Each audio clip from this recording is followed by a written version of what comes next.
దత్తా భక్తులకు ముఖ్యంగా గద్వాల్పుర ప్రజలకు ముఖ్య గమనిక, మల్లీశ్వరమ్మ గారు వారి కుమారు జ్ఞాపకార్థం వారికి ఉన్నటువంటి కొంత స్థలం ఉండడం ఇక్కడ వేదానగర్లో ఉండడం జరిగింది. అయితే దత్తాత్రేయుల వారు కళ్ళలో స్వప్నంలో కనిపించి అమ్మవారికి మీకున్నటువంటి స్థలాన్ని దత్తాత్రేయ సేవకు ఉపయోగించే విధంగా పూనుకోమని చెప్పడం జరిగింది. అందుకు అమ్మగారు ఏదైతే ఈ స్థలం ఉందో ఈ స్థలంలో ఉన్న స్థలంలో చిన్నదైనా కానీ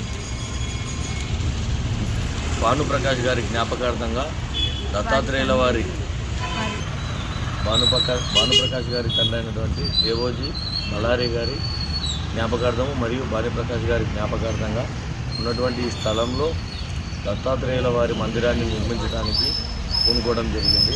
కావున భక్తులు తమ వంతుగా సహాయ సహకారాలు అందించి వస్తు రూపేణ కానీ ధన రూపేణ కానీ ఈ కార్యక్రమంలో మీ వంతుగా సహాయ సహకారాలు అందించి ఆ దత్తాత్రేయుల వారి కృపకు పాత్రలు అవ్వాల్సిందిగా కోరుతున్నాం. ఓం దత్తాత్రేయాయ నమః.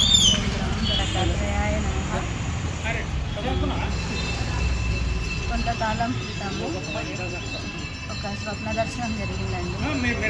దత్తాత్రేయ స్వామి వారు ఆజ్ఞాపించారు ఇక్కడ మందిర నిర్మాణం జరుగుతుంది అనేసి. అదేదో అనుకున్నాను కానీ స్వప్నంలో జరిగినవన్నీ నిజమవుతాయా అని అనుకున్నాను.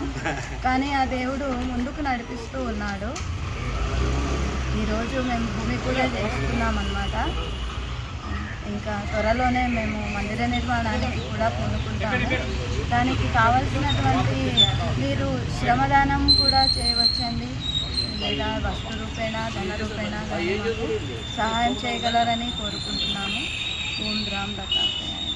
వేదనగరు గద్వాల్ అండి మాది. వేదనగరు పాండురంగ టెంపుల్ పక్కననే ఉంటుంది. ఇది హైవే మీద రాయచూర్ రోడ్డుకే ఉంది. ఇది మేము అడ్రస్ అనే డిస్క్రిప్షన్లో ఇస్తాము.